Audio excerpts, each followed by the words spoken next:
Assalamualaikum warahmatullahi wabarakatuh. Hello everyone, welcome back to my video.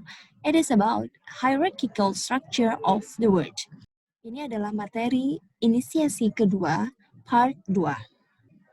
Dear students, jadi pada pembahasan hierarchical structure di sini, kita akan membahas bagaimana kata itu dibentuk melalui sebuah struktur hierarki. Jadi tidak hanya kalimat yang memiliki struktur hierarki, tapi kata juga memiliki struktur hierarki. When affixes are attached to a base morpheme, they have to put up together step by step and not to be strung together all at once. Jadi, pada saat affix ditambahkan pada morfem dasar, pada base morpheme, maka mereka harus di breakdown step by step. Jadi tidak langsung di breakdown begitu saja menjadi beberapa morfem. Contohnya, ketika ada kata reusable. Ya, kalau kita memecah maka akan ada 3 morfem, yaitu re, use, and able. Di mana use ini sebagai free morpheme dan re dan able itu sebagai bound morpheme. Lalu bagaimana ketika kita menggambarkan kata reusable ini dalam sebuah struktur hierarki? Tentunya kita menggambarnya melalui diagram pohon. Nah, apakah kita langsung memecah menjadi 3 bagian reusable? Ya. Apakah langsung memecah reusable? Nah, tidak demikian, ya. Jadi kata reusable tidak langsung dipecah menjadi re, use, dan able seperti ini. Tapi kita harus memecahnya, kita harus membreakdown morfem-morfem tersebut step by step. Contohnya, reusable, maka kita bisa memecah menjadi reuse dan able. Pada contoh kata ini, sebenarnya able, morfem able itu bisa ditambahkan dengan verb, ya kan? Usable, seharusnya bisa reusable. Namun demikian, prefix re ini harus disertakan dengan verb untuk menciptakan kata yang baru. Jadi, tidak bisa kalau kita memecah menjadi re dan usable, karena kalau re itu harus bertemu dengan verb. Ya, sehingga reusable di sini kita breakdown pertama yaitu menjadi reuse dan able. Reuse dan able. Jadi dalam membreakdown sebuah kata, kita harus memperhatikan apakah kata tersebut bisa di-attach, bisa bersatu dengan morfem lainnya. Jadi pada kata reusable, ini bisa menjadi reuse dan able. Able di sini bisa bertemu dengan verb untuk menciptakan sebuah adjektif. Kemudian kita breakdown lagi. Reuse ini kita bisa breakdown, ya. Jadi prefix re bisa bertemu atau bisa disatukan dengan verb, ya, sehingga menjadi reuse.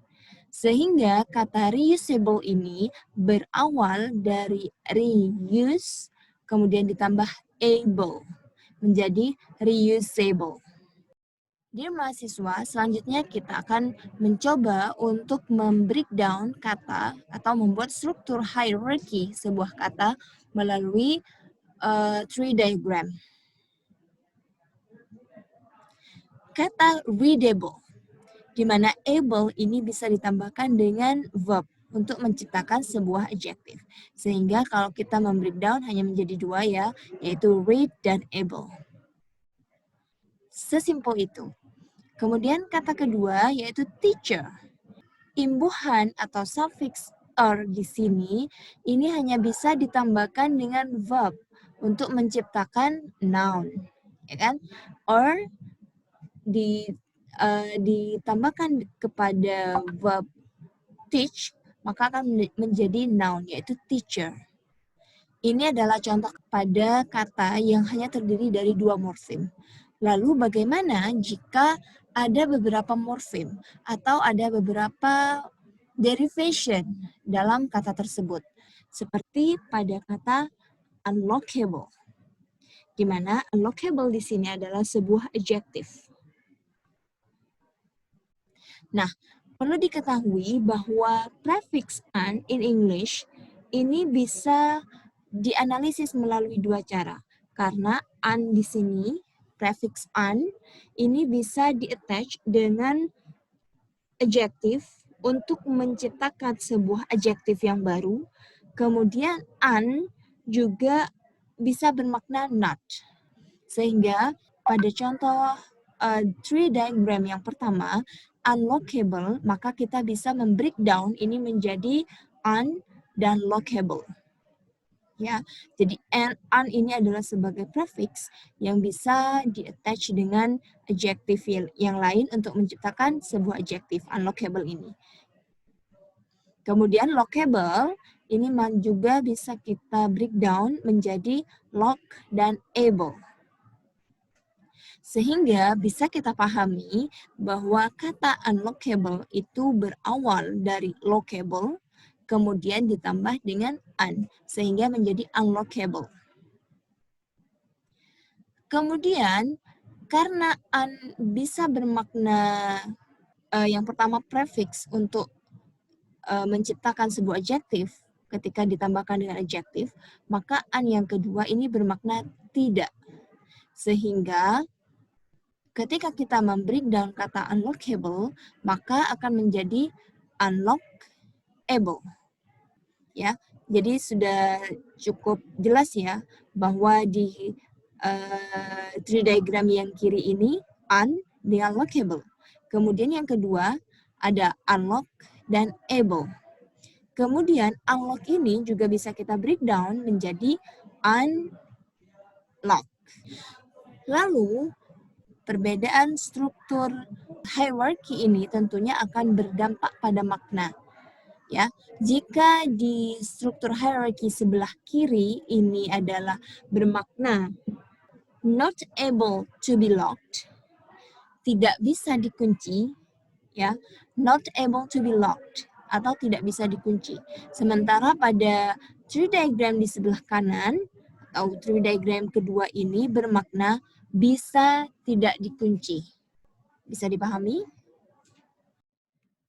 Oke, sekarang bagaimana kalau kita mencoba untuk membuat struktur hierarchy dari kata organizational, di mana di sini terdiri dari beberapa morfem. Nah, bagaimana ketika kita membreakdown kata tersebut? Apakah kita membreakdown menjadi organizational atau seperti apa? Nah, yang perlu kita pahami adalah kita mulai dari morfem yang paling terakhir. Ya, jadi kita bisa membreakdown kata organizational ini menjadi 2, yaitu organization dan all. Di mana all ini adalah penanda adjektif, sehingga noun yang bersatu atau noun yang bertemu dengan all akan menjadi adjektif. Ya, jadi organizational ini terdiri dari kata organization dan morfem all. Kemudian yang kedua, organization ini bisa di-breakdown kembali menjadi organize dan Asian, di mana kita bisa menarik kesimpulan bahwa verb yang ditambahkan dengan Asian akan menjadi noun. Kemudian organize masih bisa di-breakdown lagi menjadi organ dan eyes, ya. Organ dan eyes, sehingga bisa kita pahami bahwa kata organizational itu awalnya berasal dari organ, eyes, organize, kemudian ditambah Asian, kemudian yang terakhir ditambahkan all. Dengan mempelajari struktur hierarchy sebuah kata, kita bisa memahami base dari root dari kata tersebut.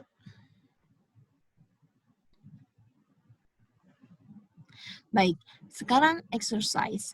Cobalah teman-teman sekalian draw the tree diagram. Buatlah tree diagram dari kata-kata berikut ini. Ada kata naturalize, replay, stupidity, reconstruction, dan impersonal. Silakan teman-teman sekalian membuat tree diagram, kemudian kita diskusikan di forum diskusi di e-learning. Oke, sekian untuk video part 2 kali ini. Terima kasih. Wassalamualaikum warahmatullahi wabarakatuh.